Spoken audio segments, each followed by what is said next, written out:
नमस्कार, आप देख रहे हैं फ्रंटलाइन 24 और मैं हूं आपके साथ गौतम कुमार। खबर मधुबनी जिले की हम बात करते हैं। दरअसल मधुबनी जिले के जो 10 विधानसभा सीट है, उसमें एक बेनीपट्टी सीट भी है और यह कुछ ज़्यादा ही सुर्खियों में है बीते दिनों से। सुर्खियों में होने की जो वजह है, वो यह है कि मौजूदा विधायक और भाजपा की जो प्रत्याशी हैं, विनोद नारायण झा, उनका एक स्टेटमेंट जो है, उसको लेकर के बहुत सारी अटकलें लगाई जा रही है। उन्होंने एक समाचार चैनल को इंटरव्यू में उन्होंने कांग्रेस प्रत्याशी जो हैं, उनको लधनी घोड़ा बताया है। अब इसको लेकर के बवाल मचा हुआ है, क्योंकि उनके अपने जो सहयोगी हैं, जो टिकट के दावेदार हैं, उनको पीछे रह गए, उनको उन्होंने बाहरी कह दिया और जो स्थानीय उम्मीदवार हैं वहाँ से, उनको उन्होंने लदनी घोड़ा बता दिया है। और उनका दावा है कि कांग्रेस और जो निर्दलीय प्रत्याशी हैं, उनसे उनका मुकाबला नहीं है, उनका मुकाबला है जनसुराज से। जनसुराज ने परवेज़ आलम को यहाँ से अपना उम्मीदवार बनाया है। खबर क्या है, चर्चा क्या है और उसको लेकर के क्या अटकलें लगाई जा रही है, इन तमाम मुद्दों पे हम चर्चा करेंगे, श्याम सर से जानेंगे। सर, विनोद नारायण जी ने एक स्थानीय और बाहरी की जो बात चल रही थी बेनीपट्टी में, उसको लेकर के अपने बयान से एक विवाद छेड़ दिया है कि अपने उनके जो सहयोगी रहे हैं डॉक्टर बी मृणाल झा जो निर्दलीय प्रत्याशी हैं, उनको उन्होंने बाहरी कहा है। कांग्रेस पे भी उन्होंने आरोप लगाते हुए कहा है कि कांग्रेस के जो प्रत्याशी हैं, वो लदनी घोड़ा हो गए हैं अभी। और उन्होंने अपना जो मुकाबला बताया है, वो जनसुराज से बताया है। इसको कैसे देख रहे हैं? बेनीपट्टी का जो चुनावी समीकरण है और मौजूदा जो स्थिति है इसमें? देखिए, बेनीपट्टी में पहले से ही हुँ। मैंने चुनाव टिकट की घोषणा होते ही वहाँ बवाल मचा हुआ था। हुँ। लोग मैंने कई खेमे में बटे हुए हैं। खासकर भाजपा स्पष्ट तौर पर दो खेमे में बट गई है। हुँ। एक है बतौर निर्दलीय प्रत्याशी लड़ रहे हैं डॉक्टर मृणाल हैं, हुँ। उनके पक्ष में है, और कुछ विधायक जी के पक्ष में, विनोद नारायण झा जी के पक्ष में है। इन सब बातों को लेकर बेनीपट्टी की स्थिति जो है सो बड़ा दूसरी टाइप की बन गई है। चुनावी मतलब जो माहौल है वह विनोद नारायण झा के हुँ। खिलाफ दिख रहा है हुँ। आज तक। हुँ। तो उन्होंने एक न्यूज चैनल को हुँ। इंटरव्यू में कहा कि डॉक्टर बी मृणाल जो है, हुँ। जो काफ़ी वर्षों से बेनीपट्टी विधानसभा में हुँ। लोगों की खिदमत कर रहे थे, हुँ। स्वास्थ्य कैंप लगा करके लोगों की सेवा कर रहे थे, तरह तरह के लोगों से काफ़ी लोग उनको जानते हैं। और दूसरी तरफ उनके बारे में वो बोल दिया कि वो यहाँ के नहीं है, वो दिल्ली में रहते हैं, हुँ। दिल्ली में डॉक्टर हैं। एक तो ये इसको लेकर के लोगों में आक्रोश है, लोग वहाँ के आश्चर्यचकित हैं। हुँ। और दूसरा, उन्होंने कांग्रेस के युवा प्रत्याशी हैं नलिनी रंजन झा, हुँ। स्थानीय हैं, हुँ। बेनीपट्टी के जरैल गांव के निवासी हैं, हुँ। छात्र जीवन से वो कांग्रेस के साथ जुड़े हुए हैं हुँ। और बेहतर काम कांग्रेस में उन्होंने किया। किया है, कई जिम्मेदारी भी उन्होंने निभाई है। हुँ। उनके बारे में कह दिया गया है कि उनसे मेरी कोई लड़ाई नहीं है, वो तो कांग्रेस की लदनी घोड़ा है। हुँ। बहुत बड़ा कटाक्ष उन्होंने किया है। हुँ। लदनी घोड़ा कह देना, हुँ। राहुल गांधी कहते हैं ना हुँ। कि एक मतलब क्या कहते हैं, दो घोड़ा बताते हैं, एक हाँ। रेस का घोड़ा और एक इसी तरह की घोड़ा, हाँ। लदनी घोड़ा हुँ। कहिए उसको, जो शादी उदी में दिखाई देती हुँ। है, हुँ। लेकिन वो क्या कहते हैं, संघर्ष के समय में या कहीं पिछड़ जाती है। पिछड़ जाती है। हुँ। इस तरह के लोग हमारे पार्टी में हैं, हुँ। तो उन्होंने उसी में इनको डाल दिया, हुँ। मैंने नलिनी रंजन झा को। हुँ। इस पर कांग्रेस पार्टी के लोगों में भारी आक्रोश है, हुँ। लोगों ने जवाब दिया है। खासकर उन्होंने कहा कि परवेज आलम जो जनसुराज के प्रत्याशी है, हुँ। मेरी लड़ाई इन दोनों में से किसी से नहीं है, हुँ। मेरी लड़ाई उनसे है। परवेज़ आलम से। इसके पीछे की कहानी ये है हुँ। कि विनोद नारायण झा बहुत अनुभवी नेता है, हुँ। भाजपा के बड़े नेता है, कद्दावर नेता है, हुँ। उनकी पकड़ ऊपर तक है। हुँ। इसके पीछे की राजनीति ये है कि वो लोगों को, मैंने वहाँ के लोगों को एक रणनीति के तहत हुँ। मोड़ना चाहते हैं हुँ। और मुसलमानों को मैंने ये संदेश देना चाहते हैं कि परवेज आलम इतनी इस अच्छी स्थिति में है कि हम और वो आपस में टकरा रहे हैं। हुँ। मतलब मुस्लिम वोटों पर हुँ। उन्होंने एक तरह से कार्ड खेला है। हुँ।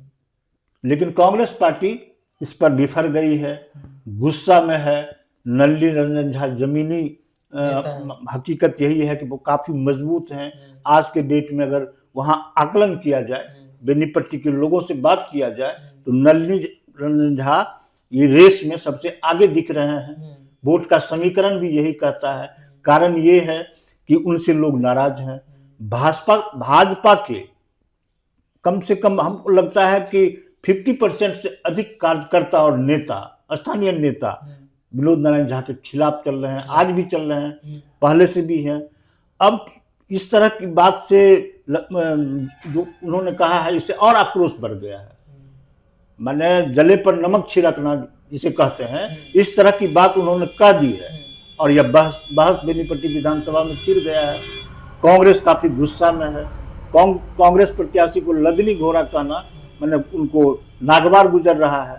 इधर बाबूपाली के रहने वाले जो बेनीपट्टी विधानसभा क्षेत्र के हैं, उनका घर है, ये क्या कहते हैं, अरेर उनका ससुराल है। लगातार उस क्षेत्र में दिखे हैं, रहे हैं, लोगों की खिदमत करते रहे हैं। उन्हें बाहरी बता दिया डॉक्टर मिनाल को। तो इस तरह की बात उन्होंने, जिस तरह की बात उन्होंने की है, इससे बेनीपट्टी में एक नया बहस छिड़ गया है और लोग इससे खुश नहीं हैं, लोग इससे नाराज दिख रहे हैं। इसका खामियाजा जो है विनोद नारायण को झेलना पड़ेगा या फिर कांग्रेस को झेलना पड़ेगा या फिर जयसुराज को होगा? देखिए, इसका खामियाजा अगर वहां के लोग जिस तरह आज हैं, अगर इसी तरह अडिग रह गए तो विनोद नारायण झा को नुकसान होगा। आज के डेट में वो बहुत अच्छी स्थिति में नहीं है बेनीपट्टी विधानसभा में। लेकिन कद्दावर नेता हमने कहा उनको, इसलिए कहा कि उनकी पकड़ बहुत ऊपर तक है। अब होगा क्या बेनीपट्टी में? बेनीपट्टी में बड़े बड़े नेता उतरेंगे, शुरुआत हो चुकी है उसकी शुरुआत हो चुकी है। रवि किशन आ चुके हैं और कई लोग आने वाले हैं। तो बड़े बड़े लोगों को उतारेंगे। दर्जनों ऐसे नेता आएंगे जिन्हें लोग देखने के लिए, सुनने के लिए संख्या में आएंगे, इसकी संभावना है। और हो सकता है कि चुनाव आते आते थोड़ा सा तस्वीर बदल जाए। जो आक्रोश, जो गुस्सा विनोद नारायण झा के प्रति अभी दिख रहा है, उसमें कमी आ जाए, इसकी संभावना है। और इसीलिए ये ताना बाना बुना गया है। और उन्होंने बड़े ही, मैंने क्या कहते हैं, दूरदर्शी दिमाग लगा के ऐसा बयान दिया है कि मुस्लिम मतदाता जो उहापोह की स्थिति में है, जनस्वराज बहुत अच्छी स्थिति में बेनीपट्टी में नहीं है। अधिकांश मुसलमानों से बात करेंगे तो वो चाहते हैं, वो मुसलमान का एक ही मकसद है, भाजपा को हराना। तो इसलिए अधिकतर मुसलमान कांग्रेस के साथ है वहां बेनीपट्टी में। अगर आप वहां जाएं, बात करें, लोगों से मिलें, तो उनसे बात करें, खासकर प्रबुद्ध मुसलमान जो हैं, जिनका समाज में प्रभाव है, पकड़ है, उन लोगों से बात करें तो कहता है कि नहीं, हम सारे के सारे मुसलमान कांग्रेस के साथ हैं। परवेज आलम की स्थिति वैसी नहीं है कि विनोद नारायण झा को हरा दें, समझ गए। और ये मिनाल जो है वो भी पीछे हटने को तैयार नहीं है। पार्टी उन्हें निष्कासित कर दिया 6 साल के लिए, लेकिन वो अड़े हुए हैं और भारी संख्या में लोग उनके साथ आज भी हैं। कांग्रेस प्रत्याशी लगातार जनसंपर्क में है, लोगों का हुजूम है। डॉक्टर शकील अहमद जो जमीन से जुड़े हुए बड़े नेता हैं, मैंने मधुबनी विधानसभा में, बेनीपट्टी, बिस्फी, इन सब क्षेत्रों में, हरलाखी, इन सब क्षेत्रों में उनका बहुत प्रभाव है। वो कैंप करने वाले हैं, आने वाले हैं, तब का तस्वीर बदल सकता है। इसलिए लदनी घोड़ा किसी को स्वीकार नहीं है बेनीपट्टी में। भाजपा के लोग भी इस बयान को से सहमति नहीं जता रहे हैं, समझ गए। मैंने सारे भाजपाई इस बयान को पर सहमति नहीं जता रहे हैं। इसलिए उन्हें लदनी घोड़ा कहना कहीं लेनी का देनी विनोद नारायण झा को न पड़ जाए। अक्सर देखें तो भाजपा एक ऐसी पार्टी है जहां पे जो अगर किसी को टिकट मिल जाता है तो ये बहुत कम देखा जाता है कि पार्टी के जो दूसरे नेता कार्यकर्ता हैं वो बगावत पे उतर जाए। लेकिन बेनीपट्टी वो सीट है जहां पे टिकट की रेस में पिछड़ने के बाद बी मृणाल जो है वो बागी नेता हुए, पार्टी ने उन्हें निष्कासित किया है 6 साल के लिए।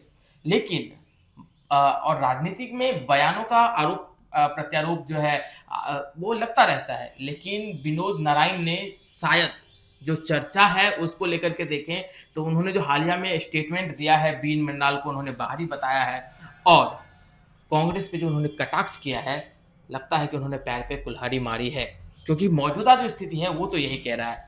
रही बात जब वो कहते हैं कि मेरा मुकाबला जो है वो जनसुराज से है, तो जनसुराज जमीनी हकीकत यह है कि बेनीपट्टी में कहीं पे भी मैदान में नहीं दिख रही है, क्योंकि मुस्लिम कैंडिडेट होने के बावजूद भी मुस्लिमों की जो राय है वो ये है कि भाजपा भगाओ।